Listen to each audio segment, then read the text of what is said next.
What do the US, Russia, China, and Turkey have in common? They all sent top diplomats to a total of 14 African countries in January alone. So what's behind the sudden flurry of visits to the continent? Well, Russia's nearly year-long war in Ukraine has increased Africa's diplomatic weight. The US is leading Western powers in seeking more support from African countries in condemning Russia. 19 countries abstained during the last UN vote on the war. But millions on the continent have been indirectly affected. Ghana, for instance, has been pushed further into recession, while food supplies in drought-hit Somalia continue to dwindle. US Representative to the UN, Linda Thomas-Greenfield, was in Kenya, Ghana, and Mozambique to sustain a united front. Meanwhile, Russia sent Foreign Minister Sergei Lavrov to Eswatini, South Africa, and Eritrea, which have all remained strong allies of Moscow throughout the war. Another reason for the visit is to boost trade. Lavrov personally invited some African leaders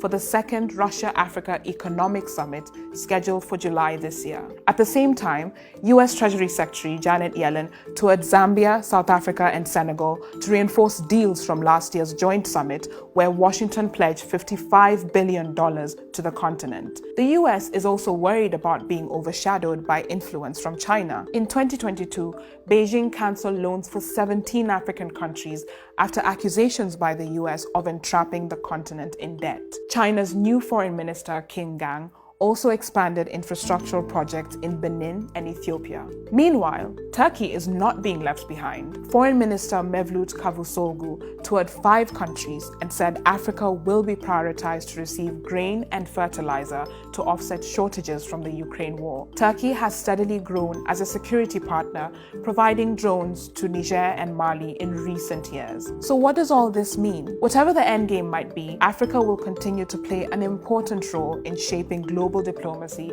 as well as political and economic shifts in 2023.